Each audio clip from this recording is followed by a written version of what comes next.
अस्सलामुअलैकुम। हाँ मैते पांगल लाइव लाक्चरी मैम कम तौर चाइसिंग उनरबरा करी पाउनो एक्टी चाक लांग चाजल्ले नमाज सोंदोरकले कहलकले नातंग मिनिट मंगा खतंग हिप थरे दे मतुंगदा लाइव सी थोकचरकपनी लाइव सी मिनिट निफुरम तौगनी मैसेज सु करिगिनो हम फौ लागते कमेंट सो हम फौ लागते से करिगिनो कमेंट थोक तभी हमका होगरे बेरा चेलमा रे मक्का ईरान अमसुंग इजराइल की अमेरिका की लांसी ईरान न माई पाकले अल्हम्दुलिल्लाह मयाम पुनमक अल्हम्दुलिल्लाह हायरउ येंगलिबा पुनमक अल्हम्दुलिल्लाह हायरउ कमेंट से हम भाव लागते ने करिगिनो होंगे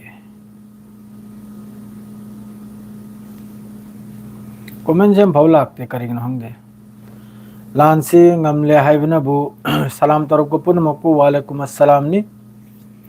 लाइव एंबिरो पुनमकपु अस्सलाम वालेकुम रहमतुल्लाहि व बरकातुहू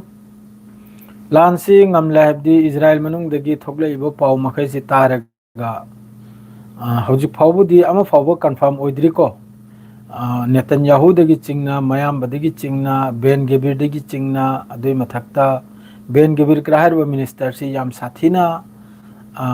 अकाम अपेत मीनी सेंगना हायबदि याम साथीन लैखा ताबा मीनी लैखा ताबा हायबदु मखा ताख्रब मीनी हजि ईरान बु यामना कन्ना रशिया चाइना जापान असि मखैसिनि यामना कन्ना थीमली हजिकी मतांगजिदा सिसफायर तौबगी अदुमकु ईरान की तरफदगी अदुगु वाफम पुनमकतु रिजेक्ट तौखी हजिक फावबदा ईरान हायरि मखोइना लान तौनिंगे तौबा मखोइना सिसफायर तौनिंगे तौबा सुया यारो अखोइना तौनिसिनि सिसफायर अखोइना जब तक तोकनिंग मतमदो अदुर लान तोकनि सिनि पाउसी मथौ मरम नाइररोय फजन मकोकते होरके इजराइल मनुंगदा ईरान की मिसाइल पुनमक हौजिक हिट ओइरिमनि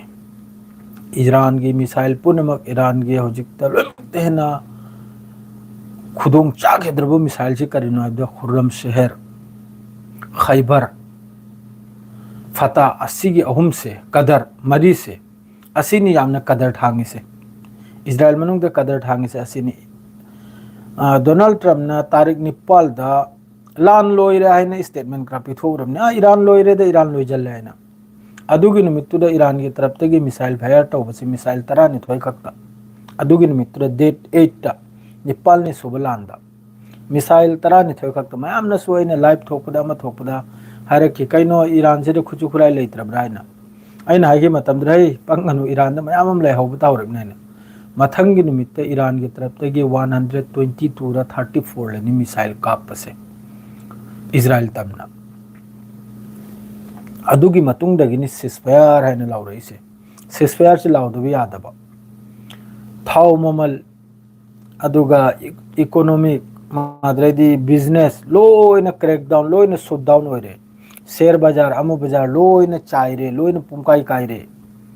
आईआरजीसी की तरफतगी लितारम फाव पुथोलो हाइखरे स्ट्रेट ऑफ हॉर्मुज तगी थाव लितारम फावबा नंगना थाव जिस तरह हौजिकी तेहरान मनुंगदा नंगना मई थादोखरिजे आसिगी नंग सजा भुतकी सजा नंग फंगिलिबा सजा पीनि मयाम वारिसिनि ईरान की तरफ सजा पीखिनि सिनि माने जिस तरह कमेंट भाव लागते करिगिनो कमेंट सी मीम भाव तो रखिद्रि से करिगिनो आइगी कमेंट सी यारो सी हमको लाइव से कखरदे हमको बेरा थांखरनि दो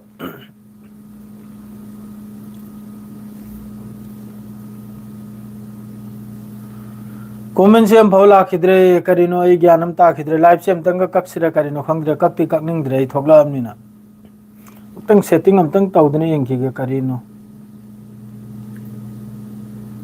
कमेंट से हम भाव करिगिनो थोलक्त्रे से करी बेरा थांगम नाम सीधनी दइना लाइव क्राम मक तुमिना पावग्रा पीदबि लेथोइदो सुम बेरा थांबसे आई कोक सायाबा जो भी हो पावदो अदुम कुमथ्रके याद्रदि एंगसे यारकप्रे एंगसे तुंगना नायको अमक्तंग बेक तौरगे एंगा नायको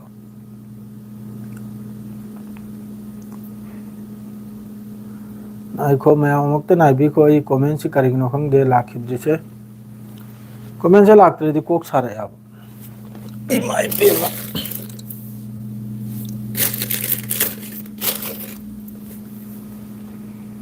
नायको को नायको नायको नायको अल्हम्दुलिल्लाह यारे यारे यारे यारे कमेंट से यारे कमेंट पार से पाव तुंग तौसी कमेंट हाना पाखिजे असेंग बनहाक ता हाबियु यामना नुंगाई ओके ब्रो कमेंट से एकदम पाखिजे मैम कमेंट याखरे करी करनो याम बो उद्री ब्रो उरो रे करी करनो मैम लाखने पाव मखा तार उ ब्रो पाव नते कमेंट पाव हारी कमेंट उद्री ब्रांच होंग लखरे कमेंट मखा जब तो पाखिजे नंगी फोन अदु अहोंग ब्रो आई सी S23 ni bro ana yaudro yaude Netanyahu tatli hai si chumbro na ko du sar ke comment yara comment pa ki comment pa basi ni ko ni pa me comment pa ki si comment si pa ki si pau ma thon te comment yam jarur ni ai ke comment lak tro la ni torok lo ji wa alaikum assalam comment pa dun lai ki si adun farani paudri tung da kham matam du sare su yai to Iran loiba ngam loibagi matam du watli mani watlam kini chummi yare bro kaino na ko comment si pathoki ke dram tang chak chara bro pau taning bana loire bro gi okay tahan jrakke comment si pa khiji mayam haurasi na ko chara bro hobi akro horel comment pa dra ka nem ka noi khangbra du di bro YC meeting du kam kanno adu so hai jrakke bhai Iran न्यू मॉल बिजू बेरसुला खरे नसीर पोचाव हर करे नोई खंगरे को पाव हौरसी कमेंट लोसिन लो आईदी कमेंट पूरा स्टॉप तौ के दरनी अदुगिनी आइना जे दम पाथो कमेंट हाई पूरा आईदी नोन द थम गदौरनी नत्रदी बेरा थांयाबो कमेंट हाई फत चोंखलक पदा साइगी लाइन चथरमदो फरेंग न क्या बा ब्रो इजाइल न ngambद्रदी न्यूक्लियर सिन रखप या ब्रो करा दे सीजन दर मथों नाइद्रो मखोय भो ब्रोगी पाउसी तुम द ब्रोगी पाउ नाइबा कमेंट से हमतंग थिंग जलगे पाउ से और गया तो कमेंट 15-20 मिनट खतंग पाउ से पी की गाव ट्विटर हर ब हैंडल से मैं हमसु खंगनम गनि सोयदम कि असिदा अयुक्त पाउम लाई हान बदा पाउ से द करेन द मखोय की बेन गिबिर मखोय की मिनिस्टर नि अदुग लोइना नेतन्याहु की ब्रदर अदुगी नालप मतुंग द मखोय की मुसाद की डेविड बर्नर हरिबा मियो अहुम से अहम द ट्विटर से इरे इसिनबु मखोय कनम से हजिक की बेन गिबिर हरि से चश्मा प सैतानम लेबिने अदु हरि सिनबु महाक से कार एक्सीडेंट द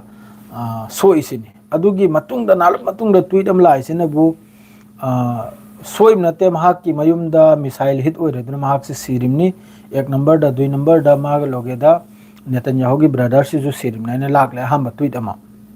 अदुई मतुंग मथंग लाखरे अदुई मतुंग असाई की स्मोटी साइना मखोई की फाइनेंस मिनिस्टर अदु की मचा लेबनान बॉर्डर द चलुबदु हम बनु मित्र हरे में खजितंग जखम ने हौजिक ना हरम ले मथिबोंग मरिल फोकाई दना पूरा चाय दना हाइबो मथोंग मरम नाय दमै अखोई की हिजबुल्लाह की कनमोय मारे इंटरसेप्टर अखोई की रॉकेट कुंबो मारे पोचे अदुन पूरा मथोंग मरिल दो चाय खरा नौजिक सीरियस ने हायरगले अदुसु नाल ममांग दे ट्वीट तेंग नबदा सीरा हायरगले अदु की नाल ममांग दे नेतन्याहु सीरा है अदुई मतुंग फेक अमका चेक तौना खरे ट्विटर सिदा कम मतम एक्टिव ओर मैन मान फेस ट्विटर दे एक्टिव ओर मिसि नोंमै ममांग दा ngasi gi एक्टिव मा सुबले लेते ngasi gi ट्वीट अम फाव लेते असिरा मयाम सिना खल्ली सिना बसाई की पाव थोकलक पसिगा कंफर्म निकरा है गली सीरे खोलाय करा कयाम चुमिनो कयाम चुमद्रिनो अदरी खंग देखो सीरे खोलाय ना मादरे मखोई ऐसा की फाइनेंस मिनिस्टर की मचा मादरे बेन गिबिर मादुगा मुसाद की मखोई की मकोक चिंगमदो अदुकरा तो सीरा है ना मयाम नि ट्विटर से अदुमोपु प्रेस टीवी दो ओइगेरा अल जजीरा दो ओइगेरा CNN दो ओइगेरा BBC दो ओइगेरा इंडी टीवी दो ओइगेरा जसा दसु मखोई की सीबगी मखोई की मयुम दा मिसाइल हिट ओइबगी पाउसिदी लोइमक्ते यावइको अदुगा मखोई सीबगी मखोई से सीरे हाइना कंफर्म दरपदो अदुगा कैनम सिगी दे वीडियो फावला करे मुसाद के होजी की मकोक चिंगलब से मुसाद हर जी याम साथीना मखोई दा अखोई गिदे रोगुमना इंडिया की रो है कुमनाब मुसाद करार से असी मुसाद के होजी की महोई की मकोक चिंगबसिदी लैत रहब सिगी वीडियो करा ट्विटर दा माबु मयुम दे लौथोकपगी मसक मक्ति उतरेगने अखोई की कायदने थांगदोकलेगने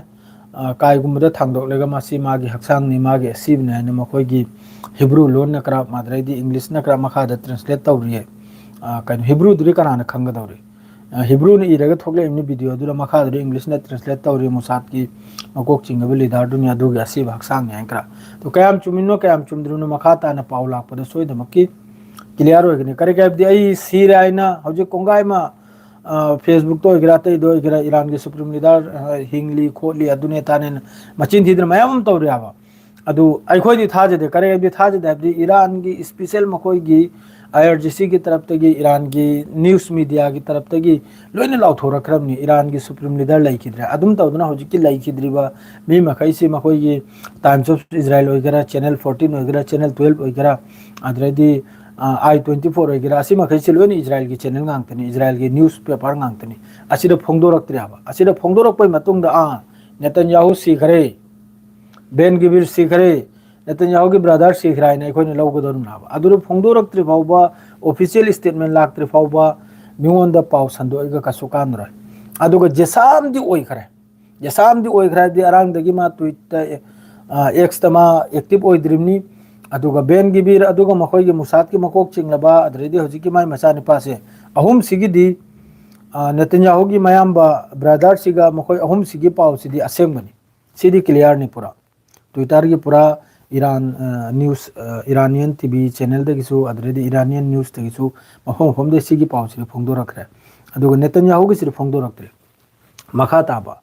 हौजे IRGC की तरफ तगी तेल अविवता जो तो अटैक तौरिसे जो तो मिसाइल अटैक तौरिसे सी 1000 किलो की मथक्तनी मखोइगी वारहेड से सीदबगी चांस लेते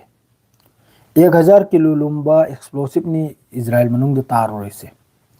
एक्सप्लोसिव अदुगा हौजिक फावबा ईरान की तरफ तगी जो तो फायर तौरिबा मिसाइल पुनमक अम फावबा इंटरसेप्ट तौबा ngамद्रबनी मखोइगी कन एयर डिफेंस लोइना फेलने अदुगा मिडिल ईस्ट तगिसु अखोइना लेरु मफम सिदगिसु बैकअप अमेरिका अदरेदी कतर दगिसु थोकला थादोक्तना तुर्की दगिसु थोकले मखोइ में एम्बेसी तुम्बेसी लोइना तला मारी दिन थोकला करी तौगाइना खलिमनो डोनाल्ड ट्रम्प करिमता खंगदे हजु फावबा अदुगा लैरिबा मिडिल ईस्ट सिदा लैरिबा मखोइगी एम्बेसी ओइगेरा मखोइगी फोर्स ओइगेरा हजिक लोइना खाउ पारेगा लोइन थोइमनि थादोक्लमेगा करेगादी लैत्रे मिडिल ईस्ट ईरान अम फाव थमद्रे ईरान की साफ वार्निंग नि मिडिल ईस्ट लैबे यारोइसिनि ईरान की क्लियर मिडिल ईस्ट की lion थोखो अदुई मतुंगदा ceasefire gira karigino any wasu wari sanabo su jisa su tungni middle east ma khoi lebe yaru chini magi region si gi region sida america amasung europe ki ama phau lebe yaru chini hojik iran की तरफ ते साफ clear वानी को Iran की तरफ ते सी की रीजन सिदा यूरोप अमसुंग अमेरिका सुथम थंगनिंगदे सुथम मेप थंगदे अदुनाबु ईरान आन बदा हजुक फाव ईरान की तरफ ते ngasiनम दांग सु लान लैरे ईरान अरांग काप खरिसि हजुक अयुक योबदो फाव 95 सुखरे मिसाइल हजुक नुमदांग नबो कम फेस लाकदर नो खंगदे ईरान ना सरप्राइज मयाम लैरे आइने गिफ्ट मयाम लैरे है इजराइल की गिफ्ट पीने बो मयाम लैरे सिनी अदुई ममिंग ईरान दा खुचु खुलाई से लैरे आबा चाइना रशिया जापान असिना ईरान दा थेमी सिसफायर की दमकते ईरान ने क्लियर ने सिसफायर करा हजुक करीमता लैते है सिसफायर करा करीमता लैते याम फजन वारी सानरमनी चाही अथा तरुक ममांगदा वारी सानरबई कांदा अमेरिका की तरफ तक इजराइल की तरफ तक स्ट्राइक लाई हौजिकसु वारी सानरबगी मतमदा अमेरिका अमसुंग इजराइल की तरफ तक स्ट्राइक लाई अखोइ जे नहा मचारा अखोइ से कनानो आइना असिनी ईरान हौजे हंगिसे कमेंट हमको पारसे टॉप चाट कमेंट से थिंगदि वालेकुम अस्सलाम वार लोरगा खंगनी इजराइल की मानु इजराइल की खंगले मयामम खंगले खजिकते नते इजराइल पूरा लोई करे इजराइल काबकम लोई करे इजराइल तेल अबीब कुराई पूरा लोई करे अदुगा ईरान ना हौजिक की साउथ इजराइल एखोगी लेबनान का थंगनबसे असि ईरान ना लान होरकपदे असि की साइड चिदनी ईरान की मिसाइल पुनमक तागरे से करी की तागरे नाइबदा एमडी दनिश कराय नंगी कमेंट दो यूएस आर्मी फाब याव हरसी कयाम चुंबगे यूएस आर्मी फाब याव कयाम पाने इन कमेंट से नको में हम ताइबिरकलो अम पारेंगे अम लाइमनी तो तल तल इरक पता गदि पाब ताबा दु पाब ngam होदु दु नको वारो बि तो बि गनो अब पूरा वन साइड ओय नसीर भाईजान सिबगी पाव कंफर्म ओय बिरो ओके नसीर नंग से पूरा वन साइड ओय करा है करीम होंग दे जो वन साइड ओय रिमनो इजराइल पीएम तलम मनी खंगे तलब्र ब्रो ईरान द न्यूक्लियर था थनी हर सी चुम्ब्रो ꯀꯔꯥꯏꯗꯒꯤ ꯅ꯭ꯌꯨꯀ꯭ꯂꯤꯌꯔ ꯑꯦꯇꯦꯛ ꯀꯔꯥꯏꯗꯣꯛꯇ ꯁꯥꯟꯅꯔꯤꯕ꯭ꯔꯣ ꯁꯤꯒꯤ ꯔꯤꯖꯟꯁꯤꯗ ꯃꯌꯥꯝ ꯑꯃ ꯑꯩꯈꯣꯏꯁꯨ ꯌꯥꯎꯅ ꯑꯗꯨ ꯆꯠꯈꯤꯗꯧꯔꯤꯕꯅꯤ ꯍꯦꯛꯇ ꯅ꯭ꯌꯨꯀ꯭ꯂꯤꯌꯔ ꯋꯦꯄꯟ ꯍꯥꯏꯗꯣꯛꯇ ꯁꯤꯖꯟꯅ ꯉꯥꯛꯇ ꯂꯪꯊꯕꯍꯟꯗꯦ ꯑꯗꯨꯃꯛꯄꯨ ꯈꯪꯗꯦ ꯑꯃꯦꯔꯤꯀꯥ ꯑꯃꯁꯨꯡ ꯏꯖ꯭ꯔꯥꯏꯜꯒꯤ ꯃꯈꯣꯏꯒꯤ ꯀꯔꯤ ꯑꯣꯡꯀꯣ ꯆꯠꯂꯤꯕꯅꯣ ꯍꯥꯏꯕꯗꯣ ꯏꯖ꯭ꯔꯥꯏꯜꯒꯤ ꯃꯤꯆꯞ ꯂꯣꯏꯅ ꯀꯥꯞꯂꯒ ꯆꯩꯅꯔꯣ bro bro ꯏꯖ꯭ꯔꯥꯏꯜꯒꯤ P M Shirdi ꯃꯥꯅꯤ ꯃꯥꯅ ꯍꯦꯛꯇ ꯆꯥꯒꯔꯤꯕꯅꯤ ꯊꯥꯎ ꯇꯥꯡꯗ꯭ꯔꯣ ꯑꯁ ꯊꯥꯎ ꯌꯥꯝ ꯁꯥꯊꯤꯅ ꯇꯥꯡꯉꯝꯅꯤ ꯊꯥꯎ ꯌꯥꯝ ꯁꯥꯊꯤꯅ ꯕ꯭ꯔꯣ ꯑꯩꯒꯤ ꯀꯣꯃꯦꯟ ꯄꯤꯔꯛꯇꯦ ꯀꯔꯤꯅꯣ ꯅꯪꯒꯤ ꯀꯣꯃꯦꯟꯁꯦ ꯎꯍꯧꯗ꯭ꯔꯦ ꯋꯥꯏ ꯁꯤꯒꯤ ꯄꯥꯎꯗꯣ ꯍꯥꯏꯕꯗꯤ ꯋꯥꯏ ꯁꯤꯒꯤ ꯃꯤꯇꯤꯡ ꯈꯔ ꯍꯧꯖꯤꯛ ꯀꯔꯤꯝꯇ ꯂꯩꯇ꯭ꯔꯤ ꯋꯥꯏ ꯁꯤ ꯈꯔ ꯂꯣꯏ ꯆꯥꯏꯗꯅ ꯆꯠꯈ꯭ꯔꯕꯅꯤ ꯁꯤꯒꯤ ꯃꯇꯥꯡꯁꯤꯗ ꯏꯔꯥꯟꯅ ꯁꯤꯒꯤ ꯔꯤꯖꯟꯁꯤꯒꯤ ꯅꯤꯡꯊꯧꯅꯤ ꯂꯣꯏꯔꯦ ꯍꯧꯖꯤꯛꯇ ꯏꯔꯥꯟꯅꯅꯦ ꯁꯤꯒꯤ ꯔꯤꯖꯟꯁꯤꯒꯤ ꯅꯤꯡꯊꯧꯅꯤ ꯏꯔꯥꯟꯅ ꯂꯥꯟ ꯇꯧꯔꯛꯏ ꯃꯍꯩꯁꯦ ꯑꯇꯩ ꯃꯍꯩꯁꯤꯒꯤꯗꯃꯛꯇ ꯇꯧꯅꯕꯤꯔꯤꯕꯅꯤ ꯏꯔꯥꯟꯅ ꯅꯨꯡꯁꯥꯟꯅꯔꯁꯦ ꯑꯇꯩ ꯃꯍꯩꯁꯤꯒꯤꯗꯃꯛꯇ ꯇꯧꯅꯕꯤꯔꯤꯕꯅꯤ ꯑꯇꯩ ꯃꯍꯩꯅꯁꯨ ꯍꯥꯏꯔꯛꯂꯛꯑꯕ ꯅꯪꯅ ꯑꯩꯈꯣꯏꯒꯤ ꯗꯦꯁꯇ ꯔꯥꯗꯥꯔ ꯊꯝꯂꯝꯕ ꯃꯥꯗ꯭ꯔꯩꯗꯤ ꯑꯃ ꯅꯪꯅ ꯕꯦꯁ ꯁꯥꯔꯝꯕꯁꯤꯗꯤ ꯏꯖ꯭ꯔꯥꯏꯜꯕꯨ ꯀꯜꯕꯒꯤ ꯑꯣꯏꯔꯝꯂꯦ ꯑꯩꯈꯣꯏꯕꯨ ꯀꯜꯕꯩ ꯅꯠꯇꯦ ꯍꯥꯏꯅ ꯀꯔꯤ ꯍꯥꯏꯕꯗꯤ ꯏꯔꯥꯟꯒꯤ ꯇꯔꯞꯇ ꯃꯤꯁꯥꯏꯜ ꯀꯥꯞꯆꯜꯂꯛꯄ ꯗ꯭ꯔꯣꯟ ꯀꯥꯞꯆꯜꯂꯛꯄ ꯏꯟꯇꯔꯁꯦꯞ ꯇꯧꯕꯤꯗ꯭ꯔꯤ ꯁꯤꯅꯕ ꯍꯧꯖꯤꯛꯀꯤ ꯂꯩꯔꯤꯕ ꯃꯤꯗꯜ ꯏꯁꯇ ꯂꯩꯔꯤꯕꯁꯤꯅ ꯍꯥꯏꯕꯁꯦ ꯄꯥꯎ ꯅꯨꯡꯉꯥꯏꯍꯜꯂꯨ ꯕ꯭ꯔꯣ ꯑꯣꯀꯦ ꯕ꯭ꯔꯣ ꯅꯤꯇꯤꯟ ꯌꯥꯍꯨ ꯁꯤꯔꯦ ꯍꯥꯏꯕꯁꯤ ꯆꯨꯝꯕꯖꯥꯠꯂꯣ ꯑꯩꯅ ꯅꯤꯇꯤꯟ ꯌꯥꯍꯨꯁꯤꯒꯤ ꯄꯥꯎꯁꯤ ꯃꯉꯥꯔꯛ ꯇꯔꯨꯛꯇꯤ ꯁꯨꯔꯕꯅꯤ ꯅꯤꯇꯤꯟ ꯌꯥꯍꯨꯁꯤ ꯍꯥꯏꯅ ꯇ꯭ꯋꯤꯇꯔꯗ ꯂꯥꯛꯏꯕꯅꯤ ꯀꯔꯝꯕ ꯃꯈꯣꯏꯒꯤ ꯑꯣꯐꯤꯁꯤꯌꯦꯜ ꯍꯦꯟꯗꯦꯜꯗꯒꯤ ꯄꯥꯎꯁꯤ ꯑꯃꯐꯥꯎꯕ ꯊꯣꯛꯂꯛꯇ꯭ꯔꯤ ꯕ꯭ꯔꯣꯒꯤ ꯃꯤꯠꯁꯤ ꯈꯔ ꯁꯣꯜꯂꯛꯄ ꯃꯥꯜꯂꯦ ꯂꯥꯟꯒꯤ ꯄꯥꯎ ꯌꯥꯎꯃꯟꯗꯗꯅ ꯆꯨꯝꯕ꯭ꯔꯣ ꯕ꯭ꯔꯣ ꯀꯔꯤ ꯍꯥꯏꯔꯤꯕꯅꯣ ꯑꯩ ꯀꯔꯤꯝꯇ ꯈꯪꯗꯦ ꯅ꯭ꯌꯨ ꯁꯨꯄ꯭ꯔꯤꯝ ꯂꯤꯗꯔꯒꯤ ꯃꯄꯥꯒꯤ ꯍꯦꯟꯅ ꯁꯥꯊꯦꯡꯕ ꯃꯥꯜꯂꯤ ꯕ꯭ꯔꯣꯒꯤ ꯃꯣꯠ ꯃꯥꯅꯤ ꯃꯍꯩꯅ ꯍꯦꯟꯅ ꯁꯥꯊꯤ ꯗꯣꯅꯥꯜड ꯇ꯭ꯔꯝ ꯁꯤꯔꯦ ꯗꯣꯅꯥꯜड ꯇ꯭ꯔꯝꯁꯨ ꯁꯤꯔꯦ ꯍꯥꯏꯖꯜꯂꯛꯂꯦ ꯕ꯭ꯂꯣꯒꯤ ꯂꯥꯏꯚ ꯉꯥꯏꯖꯔꯤ ꯂꯥꯏꯚꯅꯤ ꯊꯣꯛꯏꯁꯦ ꯀꯣꯃꯦꯟꯁꯤ ꯌꯥꯝꯃꯟꯈ꯭ꯔꯦ ꯀꯔꯤꯝꯇ ꯑꯩ ꯄꯥꯕ ꯉꯝꯗ꯭ꯔꯦ ꯁꯦꯡꯅ ꯍꯥꯏꯕꯗꯤ ꯕꯔꯕꯔ ꯂꯧꯒ ꯍꯥꯏꯒꯠꯂꯛꯏꯕ ꯕ꯭ꯔꯣ ꯏꯔꯥꯟꯒꯤꯗꯃꯛꯇ ꯖꯤꯍꯥꯗꯀꯤ ꯂꯥꯏꯚ ꯌꯥꯎꯗ꯭ꯔꯣ ꯗꯣꯅꯥꯜड ꯇ꯭ꯔꯝ ꯁꯤꯔꯝꯃꯤ ꯁꯤꯗ꯭ꯔꯤꯗ ꯗꯣꯅꯥꯜड ꯇ꯭ꯔꯝ ꯂꯩꯔꯤ ꯚꯥꯏ ꯗꯣꯅꯥꯜड ꯇ꯭ꯔꯝ ꯁꯤꯔꯕꯅꯤ ꯁꯤꯗ꯭ꯔꯤ ꯕ꯭ꯔꯣ ꯏꯖ꯭ꯔꯥꯏꯜꯒꯤ ꯁꯞꯄꯣꯔꯠ ꯇꯧꯕ ꯃꯤꯁꯤꯡꯗꯣ ꯃꯥꯅꯤ ꯑꯗꯨ ꯍꯥꯏꯕ ꯇꯥꯏꯗꯅ ꯅꯥꯄꯤꯠ ꯕ꯭ꯔꯣ ꯐꯨꯜ ꯁꯞꯄꯣꯔꯠ ꯀꯔꯤꯅꯣ ꯅꯥꯄꯤꯠ ꯕ꯭ꯔꯣ ꯐꯨꯜ ꯁꯞꯄꯣꯔꯠ ꯍꯥꯏꯔꯦ ꯀꯔꯤ ꯃꯊꯦꯜ ꯆꯥꯔꯒꯦ ꯉꯥꯅꯤꯗ ꯑꯩꯈꯣꯏꯗꯤ ꯉꯥꯅꯤ ꯏꯐꯇꯥꯔꯁꯤꯗ ꯉꯥ ꯇꯧꯁꯤꯜꯂꯤ ꯑꯌꯥꯝꯕꯗ ꯕꯛꯕꯦꯔ ꯁꯤꯔꯕ꯭ꯔꯥ ꯕꯦꯟ ꯅꯦꯇꯟꯌꯥꯍꯨ ꯁꯤꯔꯗꯤ ꯏꯌꯥꯝꯕ ꯕ꯭ꯔꯣ ꯍꯛꯆꯥꯡ ꯐꯍꯜꯂꯨ ꯑꯩ ꯍꯛꯆꯥꯡ ꯐꯩꯅꯦ ꯌꯥꯝ ꯁꯥꯊꯤꯟ ꯐꯩꯅꯦ ꯖꯥꯎꯜ ꯍꯛ ꯅꯣꯛꯂꯛꯏ ꯀꯔꯤꯒꯤꯅꯣ ꯈꯪꯗꯦ ꯑꯁꯂꯥꯃꯨ ꯑꯂꯩꯀꯨꯝ ꯋꯥꯂꯩꯀꯨꯝ ꯑꯁꯁꯂꯥꯝ ꯅꯨꯡꯉꯥꯏꯍꯜꯂꯨ ꯄꯥꯎ ꯄꯥꯔꯛꯎ ꯕ꯭ꯔꯣ ꯑꯣꯀꯦ ꯏꯖ꯭ꯔꯥꯏꯜꯁꯨ ꯁꯤ ꯍꯨꯏꯅꯤ ꯈꯣꯡꯕ ꯈꯣꯡꯉꯨ ꯍꯟꯖꯤꯟꯅ ꯄꯥꯎ ꯄꯥꯔꯛꯑꯣ ꯂꯧꯔꯥꯒꯤ ꯋꯥꯅꯤ ꯅꯣꯏ ꯋꯥꯁꯤꯗꯤ ꯂꯧꯔꯥꯒꯤ ꯋꯥꯅꯤ ꯈꯔ ꯍꯥꯏꯔꯛꯀꯔꯦ ꯀꯔꯤꯅꯨꯡꯗꯤ ꯆꯥꯎꯔꯛꯀꯔꯦ ꯑꯃ ꯄꯥꯎꯗꯨ ꯍꯥꯟꯅ ꯄꯥꯎꯗꯨꯗꯤ ꯍꯧꯖꯤꯛ ꯍꯥꯏꯔꯗꯨꯗꯤ ꯃꯌꯥꯝꯅ ꯍꯪꯉꯤ ꯅꯦꯇꯟꯌꯥꯍꯨ ꯁꯤꯔꯕ꯭ꯔꯥ ꯁꯤꯗ꯭ꯔꯤꯕ꯭ꯔꯥ ꯅꯦꯇꯟꯌꯥꯍꯨꯁꯤꯒꯤ ꯃꯇꯥꯡꯗ ꯋꯥ ꯃꯌꯥꯝ ꯑꯃꯅꯤ ꯂꯥꯛꯏꯁꯦ ꯑꯗꯣ ꯍꯧꯖꯤꯛ ꯐꯥꯎꯕ ꯃꯈꯣꯏꯒꯤ ꯏꯖ꯭ꯔꯥꯏꯜꯒꯤ ꯇꯔꯞꯇꯒꯤ ꯃꯈꯣꯏꯒꯤ IDF ꯀꯤ ꯇꯔꯞꯇꯒꯤ ꯏꯖ꯭ꯔꯥꯏꯜꯗ ꯂꯩꯔꯤꯕ ꯒꯣꯔꯃꯦꯟꯒꯤ ꯇꯔꯞꯇꯒꯤ ꯍꯧꯖꯤꯛ ꯐꯥꯎ ꯀꯔꯤꯝꯇ ꯍꯥꯏꯔꯛꯇꯔꯤ ꯃꯥ ꯁꯤꯕ ꯈꯣꯠꯄꯁꯤꯒꯤ ꯕꯁ ꯑꯦꯛ ꯁꯟꯗꯦꯜ ꯍꯥꯏꯗ ꯌꯦꯡꯉꯤꯕꯅꯤ ꯑꯩꯈꯣꯏꯁꯨ ꯅꯨꯃꯤꯠ ꯆꯨꯞꯄ ꯌꯦꯡꯉꯤꯕꯅꯤ ꯇ꯭ꯋꯤꯇꯔ ꯑꯣꯏꯒꯦꯔꯥ ꯄꯥꯎ ꯑꯇꯩ ꯑꯣꯏꯒꯦꯔꯥ ꯑꯁꯤꯗ ꯑꯌꯥꯝꯕꯗ ꯍꯧꯖꯤꯛ ꯐꯦꯛ ꯅ꯭ꯌꯨꯁꯁꯤꯇꯅꯤ ꯑꯌꯥꯝꯕ ꯆꯠꯂꯤꯔꯤꯕ ꯑꯗꯨꯒ ꯅꯦꯇꯟꯌꯥꯍꯨ ꯁꯤꯔꯦ ꯈꯣꯠꯂꯦ ꯍꯥꯏꯕꯁꯤꯒꯤ ꯌꯥꯝ ꯀꯟꯅ ꯅꯩꯅꯔꯤ ꯃꯗꯨ ꯀꯔꯝꯕꯅ ꯆꯨꯝꯃꯤꯕꯅꯣ ꯀꯔꯝꯕꯅ ꯆꯨꯝꯗ꯭ꯔꯤꯕꯅꯣ ꯄꯥꯎꯗꯨ ꯊꯣꯛꯂꯛꯄ ꯃꯇꯨꯡꯗꯅꯤ ꯈꯪꯒꯗꯧꯔꯤꯁꯦ ꯄꯥꯎꯗꯨ ꯊꯣꯛꯂꯛꯑꯒꯅꯤ ꯃꯈꯣꯏꯒꯤ ꯇꯔꯞꯇꯒꯤ ꯑꯣꯐꯤꯁꯤꯌꯦꯜ ꯃꯈꯣꯏꯅ ꯑꯦꯛꯁꯦꯞ ꯇꯧꯔꯛꯂꯒ ꯑꯩꯒꯤ ꯃꯤꯁꯤ ꯁꯤꯈ꯭ꯔꯦ ꯐꯂꯥꯅ ꯀꯩꯅꯣꯝꯁꯤ ꯁꯤꯈ꯭ꯔꯦ ꯍꯥꯏꯅ ꯁꯣꯝꯗꯗꯤ ꯇ꯭ꯋꯤꯇꯔꯗ ꯏꯁꯃꯣꯔꯇꯤꯁ ꯍꯥꯏꯅ ꯍꯧꯖꯤꯛ ꯑꯃ ꯅꯥꯄꯤꯠ ꯑꯃ ꯂꯩꯔꯗꯣ ꯑꯗꯨꯕꯨ ꯅꯦꯇꯟꯌꯥꯍꯨꯒꯤ ꯁꯤꯠꯇ ꯐꯝꯍꯟꯕꯒꯤ ꯋꯥꯐꯥꯎ ꯍꯥꯏꯅꯈ꯭ꯔꯦ ꯇ꯭ꯋꯤꯇꯔꯗ ꯑꯗꯨꯃꯛꯄꯨ ꯂꯣꯏꯅꯃꯛ ꯑꯇꯩ ꯑꯦꯀꯥꯎꯟꯗꯒꯤꯇꯅꯤ ꯐꯤꯂꯤꯁꯇꯤꯟ ꯁꯞꯄꯣꯔꯠ ꯑꯣꯏꯕ ꯑꯗꯩꯗꯤ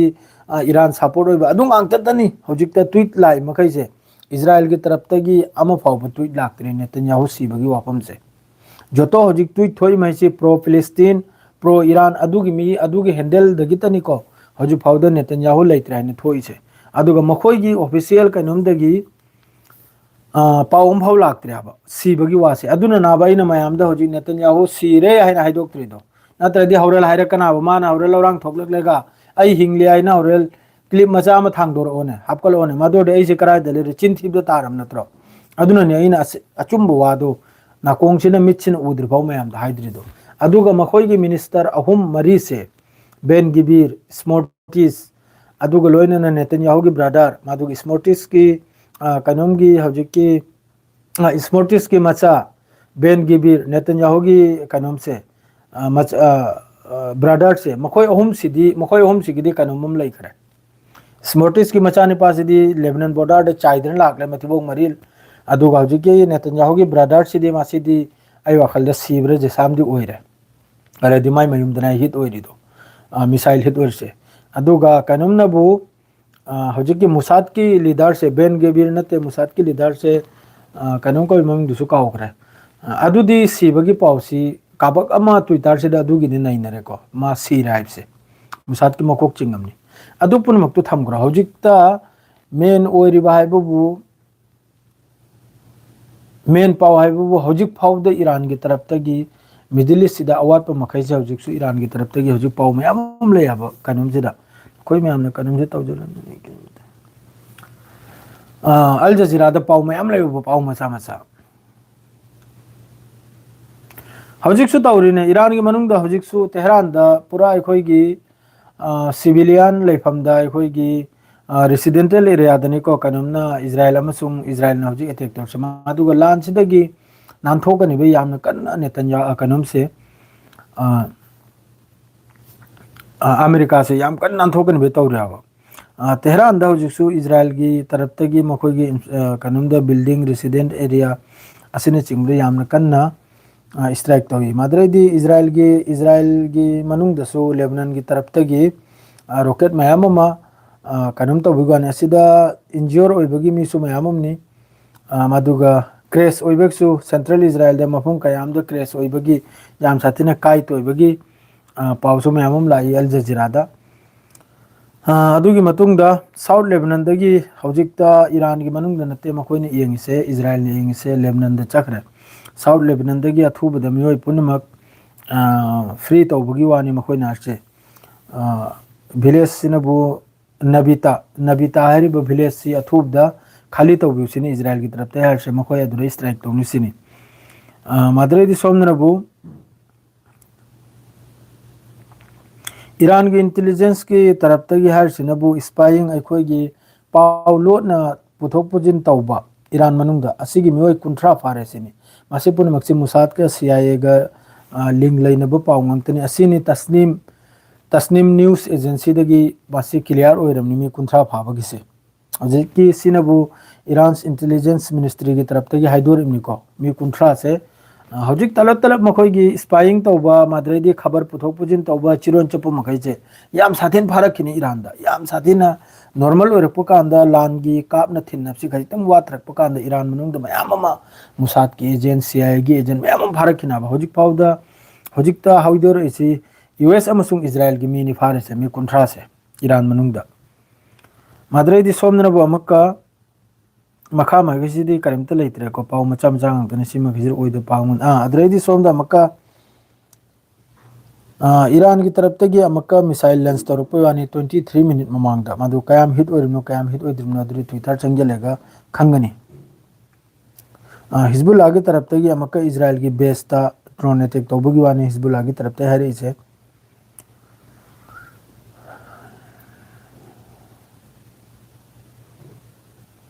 यूएन की पाउ मैचरी पारे कांदेदा एवं सिदा सुसांग ब पाउ सिदा हजु फाउबा नेतन्याहू की मतंग द वारी मलाकते अल जजीरा दा अदुगा हजिकी मखोई की मकोक चिंगलम मखैसे असि सिब खोतपगी वाम वारी मलाकता सिदा हर सिनबु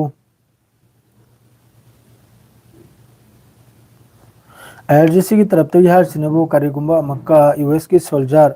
अमसुंग इजराइल मिलिट्री की तरफ तगी इंस्टॉलेशन ओइब तारगदी हजिकी लैरिबा मिडिल ईस्ट लैरिबा कंट्री मखैसिदा अदोदे अमक हन्नना ईरान की तरफ तगी अमक्का दुई मफुंदुरे स्ट्राइक लाकनी सिनी ईरान की तरफ ते हरसे अदरेदी सोमनबु सिसे कसले तो पाउनी बेकार पाउनी मोई नई नबदुनी ईरान ने कम तौदुन अमेरिका ने कम तौदुन फालतू पाउ मखै तो तहल्ले कसुकान दे मद्रेदी रशिया की सीरिया की कनमसी प्रेसिडेंसी यामना कन्ना लेबनान बु याम कन्ना सपोर्ट तौरी मखा फाउ मसा फाउ नीरगा चार मतम सिदा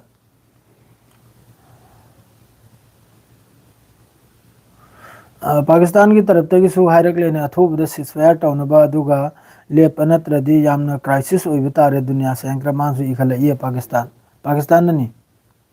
कमेंट पारकना को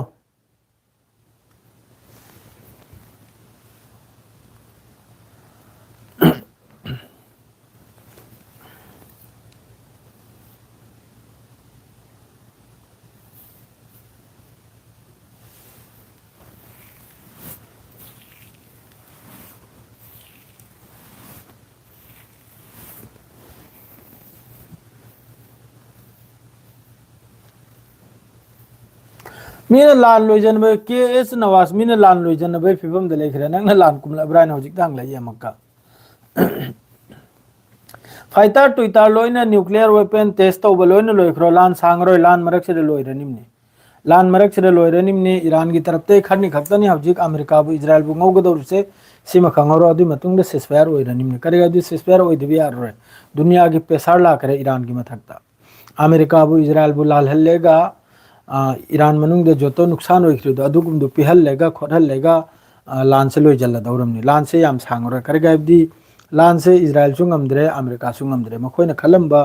वाखल पुनमक मखोइना खलंजरंबा वाखल पुनमक लोइना इसिंग चप मानना जर्जर लाउना हाथ हगरे मखोइना खलंबना बो हक्ता लान से तौजल्लेगा कनोमगी ईरान की मकोक चिंबो मखैजे सही तौथोकलेगा मखोइना हक्ता मखोइना पाम्बो मी फमहल्लेगा अदुगा ईरान की थावलांग चेक तो कोटलनि सिनि अदरेदि इजराइल न बो हक्ता ईरान से मपुम से में डिस्ट्रॉय तौथोकलेगा पूरा तुम ताखन थुवाय खाइदना पूरा गाजा गुम सेमदोकलेगा मखोई की ग्रेटर इजराइल दो अदुगी वाखलनि मखोई बारिंग खलमिसे सेंग ना दो मखोई बारिंग खलमिसे अदुनी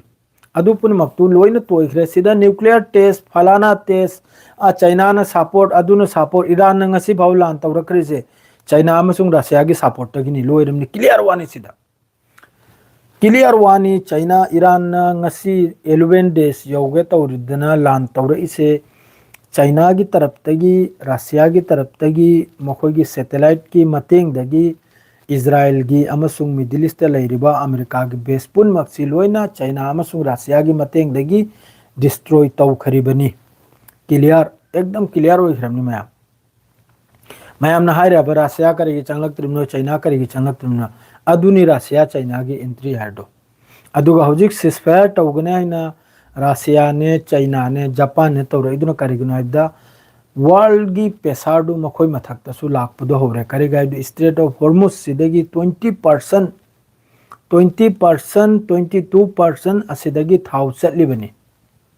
क्रूड ऑयल हारिसे असिदगी चटलेगा सुमदोकलेगा अखोई की गाड़ी दे थाउ हालिमनी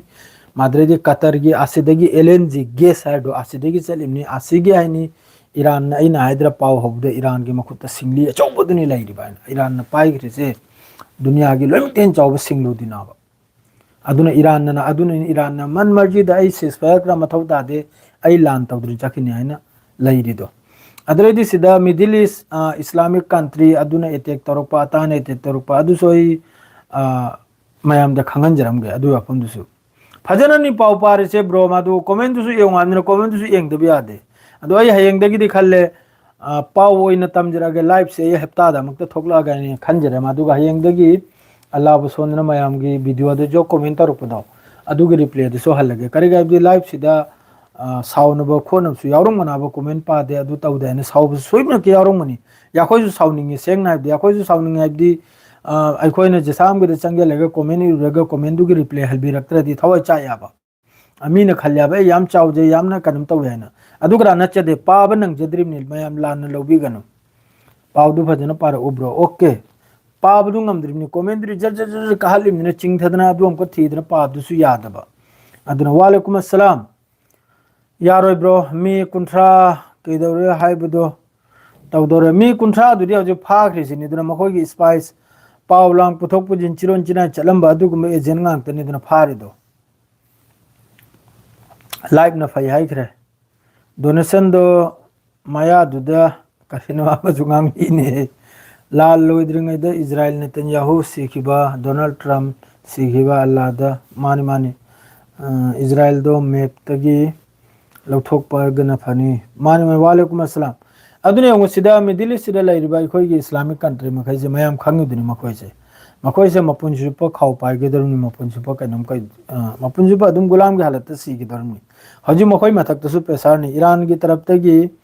हजिकी समंदर की लंबी से थिंगिबजना मरम होरगा मखोइगिसु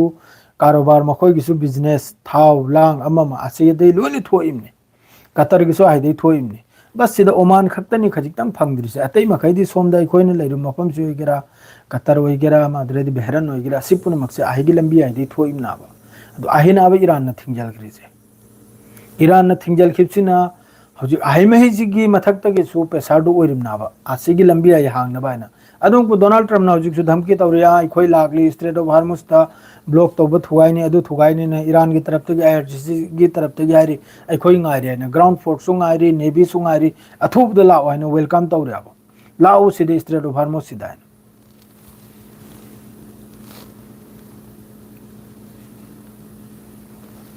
CNN दा इंडिया ईरान की न्यू सुप्रीम लीडर सोपगी वासी CNN दुसु यारे माबसु यारे माबसु थागतली मासु हौजिकता नौना खजिकतंग मीसिबु मागी पेपरसि पानबा मागी कनमसि यंगनबायना ईरान की अनोब सुप्रीम लीडर दो नहल मागी फादर लेतब निमित्तो अदुई निमित्तो जखम होइबाने अदुरा अखोई की इंडिया की मीडिया खरसु अदुगी दो अमक अभ्यू खरगी दमकता अनोब सुप्रीम लीडर दा लान तौखराइना ओइदा पादबा करिमत येंग लाक्तब जानी करम मीडिया होइख्रमनुंगदे हल ममांगदा अहांब नुमित्ता अहांब लान होब नुमित्ता जिस दिन इजराइल अमसुंग अमेरिका ना ईरान की सुप्रीम लीडर शहीद तौखु नुमित्तो अदुई नुमित्रो सोखिउ पाउदो हौजिकता अदु हॉस्पिटल दे कापलेगा ईरान की सुप्रीम लीडर लो ओइबगा जखम होइख्राइना ओइदा पादबो मीबु कनम तौबा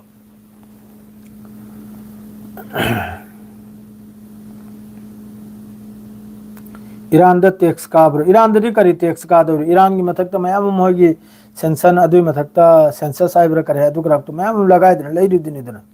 आई love Nasir thank you Middle East की वेस्ट मखई मिलिट्री बेस लान ग मरी लेनबा पुनमक थोमख्रबनिना फनी पुनमक थोमख्रे अदुगा मखोई की बेस पुनमकसु थोंबाइख्रे अदुगा मखोई की मियोय पुनमकसु मिडिल ईस्ट थादोकलेगा हौजिक चप्पगी ईरान की सर्ट मनुंगी पावने को ईरान की सर्ट मरी मंगा खक्तनी मुन्न ताहरो मयाम पुनमक ईरान की सर्ट हाइबबु लानसि लेपगी मखोइने सर्ट थमगदोरसि करिनो हाइबदा ईरान की मनुंगदे जोतो डिस्ट्रॉय होइख्रेसे असिगी भुगतान तौबा भुगतान हाइबदि असिगी पैसा पीबा एक नंबर दा दुई नंबर दा ईरान की तरफ तगी हाइदोरसिनबु न्यूक्लियर की माद्रेदी ईरान की यूरेनियम की इनरिचमेंट की मतांगदा दखलंदाजी तौदबा चंगलक्तबा असिगी मरमदो वा ngang असिमो ओइगदरमनि तीन नंबर दा गारंटी लौबलागी नि ईरान की मथक्ता तुंगनाउदा ईरान की मथक्ता लान तौरक्तबा चार नंबर दा मिडिल ईस्ट लेरिबा अमेरिका की बेस पुनमक अमेरिका की मियोय पुनमक मिडिल ईस्ट दे थोखो सी ओइगदरमनि अदुगा लोइनना सुक्याम्बा ईरान ना मिडिल ईस्ट येलख्रिबा मयाम से ड्रोन अमसुंग मिसाइल नसी नुमित तरानी हेलमनि लान से असिदा फाउ मिडिल ईस्ट की फाउ मनुंग दोवा लैदुन नत्र खैतन खोय कोक चु खतिंग सीजन साबा ब्रो नंग यू थई हाइने कनाना हारिम नो करी वानो नारसी यू थई यांग तौखलाइसे अस्तगफिरुल्लाह नाउजुबिल्लाह जहन्नमी अस्तगफिरुल्लाह अस्तगफिरुल्लाह अस्तगफिरुल्लाह मुनाफिकी वांगांगन उदा दुरदी कोक सारकनी खंगिब्राने ओइदा पादबा कंब मीनो हाइदो अमता कंथोके भजना कंब मीनो हाइरेइदो अस्तगफिरुल्लाह अस्तगफिरुल्लाह अस्तगफिरुल्लाह पुंची दसु पाय फाउ पायद्री बुतल फाउ पायद्री अस्तगफिरुल्लाह यू थई एकरा हाय कितना ईरान की 450 यूरेनियम अमेरिका की इजराइल ने लौथोकनबा आर्मी थाजन चुम्ब्रो कनान हारिम नमता हाइरो वदु वादो मनु उमर हरसी मनु उमर ब्रो अमक कम न्यूज तो अमत कम बदनो हाइदो यावंदम ताहिरो वदु मीदुगा आई फोन तौनगे अमक तई फोन तौना अमक ngangnage यूरेनियम करा अमेरिका के फोर्स थाजलक्तना लौथोखरा खोतोखरा दो अमक ngangnage दुई मीदुगा दुगी पाउ पिरेबे मीदो ओइदा पादबा अखोइ से अदुम कनम तौदाइना लाइन सीजन 9 तौखलि मारे बनगी सिरिदो इताव बेन गिबिर मखोय हुमरी से मासी पुनमक्सी लोइमतेन मकोक चिंगबा कनों मांगतनी को लोइमतेन इजराइल मनुंग सैतानी थबुक तौबा सैतानी बासन तौबा सैतानी स्टेटमेंट पीबा मांगतनी बेन गिबिर हारिबो मियोय मादी जेरूसलम दफो अदर लोइमतेन नुआइतबो पाव नबुली थौरे असाइगी कोर्स न्यूज नेटवर्क तगी लाई हौखिबु नुमित्तु मस्जिद अल अक्सा दा नमाज सोलंदबगी वानी नमाज सोलंदबगी वानी येंबिखरो मस्जिद अल अक्सा दा मस्जिद अल अक्सा दा इजराइल की तरफ तगी नमाज सोलबे चंगहंदबगी वानी येंग्रो लवाई तानो कमेंट पीबदो ब्रो कमेंट पाबसे सावरकलनी फाइटर जेट रशियाना पिरक इहर से चुम्ब्रो दनिश भाई लान हौजिक लोई जल्ले लान काबक म थुपचन लोई जल्लगले इजराइल की तरफ ईरान की तरफ तगी अदुगा हमका हौजिक फाइटर जेट ने करी तौदरनो दनिश भाई हाइबिरकलो हजू फाइटर जेट ने कइनो ईरान ना इजराइल अइना मयाम द सेंग ना हरमनी इजराइल तेल अबीब हाइरिबा हाइफा हाइरिसी ईरान की मिसाइल ना काबक अम तुम खरमनी काबक अम पुमतोय तोय खरमनी पुमतोय तोय खरमनी अमेरिका की बेस पुनमक मखोय की इंटेलिजेंस की बेस पुनमक अचो अचो गवर्नमेंट का मरी लेने पुनमक तेल अबीब त ngasi नुमित 10 ने देगिनी ईरान ने मिसाइल काबले से ईरान की मिसाइल से इसिंग द तारिम नते लौफम द तारिम नते मफम द हिट ओइरिमनी टारगेट तुदा ईरान की मिसाइल पुनमक से अदु खुपी मरुक से पाई मेप आइ सुम तौदने यंग सुम तौदने यंग खुपी मरुक से खत पाई इजराइल क्राहरी से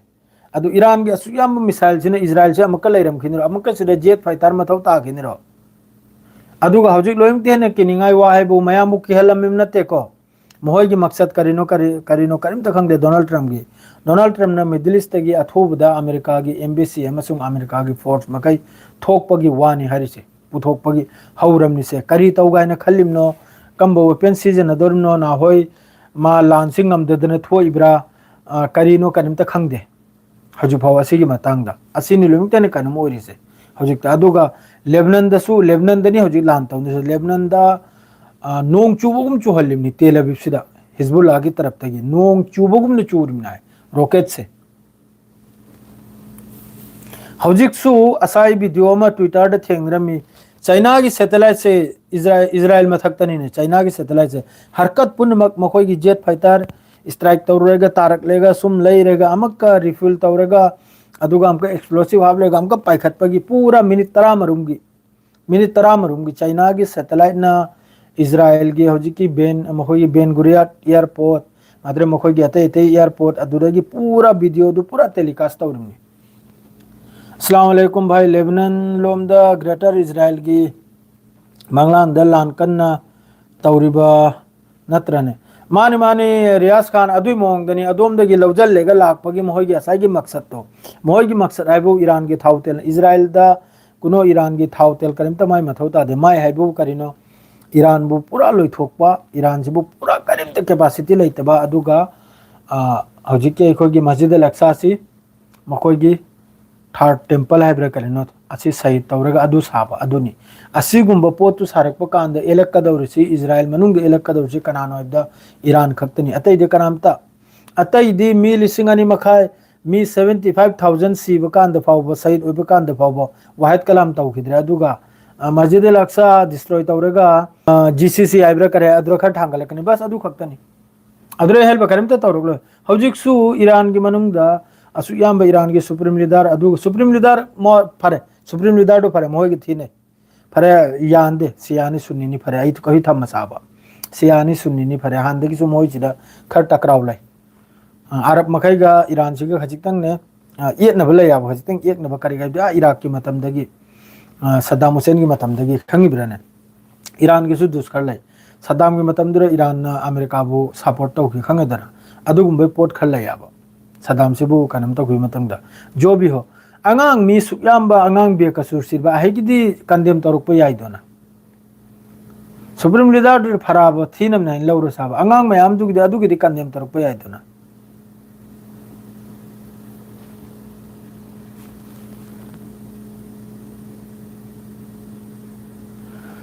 ब्रो इजराइल न्यूक्लियर साइंटिस्ट अमा air force 198 Mossad agent 32 IDF general तरुक असीदी मोइरा थेम जेट आई करम पाउद अतोपरम दे चखरे ngaranggi strike tu da Israel ki Tel Aviv ta mi chamaga 197 le kaino injure oibani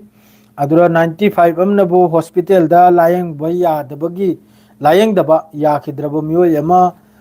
kanum to bogi wani adura ki paudu mana sai gi firing trem adura masgo raga hare po ramani ko mi 197 ni arangi strike tu da Israel manungda 197 mi injure oibagi wani asida 95 amna bo layang da ya khidrabo miyo adu layang bo puba aduga mi mari amna bo yamna serious oiba aduni paudo adredi yamna serious oiba mi mari madre mi tarahum tho yamna bo serious ai batare yamna di oidrega serious ti oiba adugi pauduni ngarangi strike tani do other माना Mossad करा लौजल करे air force करा लौजल करे दुदी अल्लाह गा मागा direct Israel का connection लेबो रमनी आई वखलदा अदु अरांगी पाउनी असायु की पाउनी 197 ngarang Iran gi strike ta asida 95 amnabu hospital da pubi akhidraba yamna urgent oikraba aduga mi traum thoyamnabu serious adredi mi mari amnabu yamna critical yamna help fadaba mathwai thoke toba adugum mi ni arang gi strike tani adu adra musad kra pak ridre amakra pak ridre hoju pau khangdre karum dagi pau na abdo Israel scientist siba yauri har se chumro karai dno idea amak pau theng nadire hoju pau ba aisu maike mari pau se parim ni hoju pau theng nadire Israel gi scientist siba ma siba hoju Israel gi taraf tagi mohoi gi Ben Gvir madre Smotrich ki macha Netanyahu gi brother Netanyahu asima khaisi tagi ni hoju social media Twitter da nainre se adu ga hoju ki adu gum siba gi dei tadri ko ai usu udri ai su parim ni maike mari Times of Israel mag Jerusalem Post adu ga loina na Meher News Agency Tehran Press TV Al Jazeera CNN BBC asi magai je loina isu parim ni aduga thengna dri bro makhoi makhai da ayu proof piro ayu karai dunu siri du karai dunu kari to do proof to that piro ayu aduga wado dum loiram ni ground person tawni tawi chumbro uranium lo to kanana harim no na ground person kra taw gre je karamba news tagi no ai koklang sarakle comment ma am se ai khallega khoi mai nang le mai se bro aina hydro aina mayam dai request to gar ni kana mina aduk pau pirak le gadi sak subale de mawon dagi praman do screenshot lahore ga on the thajal whatsapp to messenger da ai de hoju pau karai de tadri karai da bu karam bo oi krimno kari da kari oi krim ai hoju pau karim ta 24 घंटा alhamdulillah allah gi lak lak shukar ni no khoi mayam gi support te gi ai ngasi pau ba ngamhal ba su ai sanu view ai su mai amum lobung ami follower mai amum lobung ami machin thire ga mong gi pau india da gi ate da gi adu gum pau mai amum lai mai amum twitter ai da pai gre video mai am bo hara hol be da makta israel grak che toy ki bagi chai ki bagi building mathak ta sum rocket kra yejan na lai ki bagi kra khangi brane khajik tang aina law sanre ga yengu israel loi khra da follow su jar karakan subscribe su jar karakan nangna kari khangdana no taningdre di ta da bi abani ne adu gi som ko walai bro apangbo saddam mujib har je khoirong gi orib jala taw hai de da ta dra su yabani g news taru cho adrai di news 18 taru cho khangi brane guru chak char bro chare dana chakti bro si iman yamna yawi maram di achum bagi damakta Palestine achum bapau ne tawle Iran da nuksan hoy desre Iran da su mayam nuksan Iran gi tu sire nuksan en hale kyum siura bro si Iran ne ure dana engho mayam si Iran ne pau nakalam ta gi tamme ga yam nate Iran da su bahut mahangim ni Iran da 30 target ni tawgre do arang nahal Iran gi dipo haina makoi gi thau tungjalim mafam do adugumba 30 target ni Israel gi taraf tagi 80 jet fighter na target taw krim Iran gi asma lai pumam krim ni nong churak pada oil churak yarim ni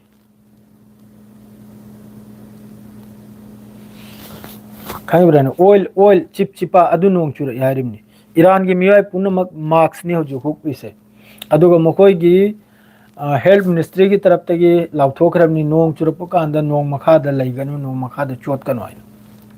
sahi kul gi matung da angang makhai adu gumba oxygen adu gumba maikhu duna cancer oi bagi chance ne harim ni cancer anaba kaya sathin adu di nuksan oi grim ne mu kaya sathin nuksan oi grim ne mu Iran manung da su Israel te na tab Iran su mangim na mangle ga su jik to Iran na lan ngam bagi nate na khoi buding ngam hallo ya na muktana leirim na ba na khoi buding ngam hallo Iran da micham na ba siri jaw jikta Iran da aham bagi festa aham bagi horak pada Iran da makhoi leader makhai mi ni fu yauna asida makok chinglaba leader yauna madre general yauna commando yauna sikhre said oi khre adui matung dagi Iran pura Iran khangre adui matung dagi lan se kam no taw doru chaina Iran की तरफ तगी आहान बदा Middle East मखोगी लैरिबा radar पुनमक destroy तवरे माद्रे सोमदन साउथ इजराइल पूरा क्लियर टोखरे हिजबुल्लाह की दमकता लंबी क्लियर टोखरे मिडिल ईस्ट तगी ईरान की मिसाइल की क्लियर टोखरे अदुई मतुंग दनी ईरान ने लान हो रही से ईरान ने लान हौरी से अरांग न हल खक्त की तनी डायरेक्ट सुप्रीम लीडर की ऑर्डर नि 1000 किलो वारहेड अदु खक्त ने काप को दौर से अतः हम भाव नते इजराइल तमना काप को दौर से 1000 किलो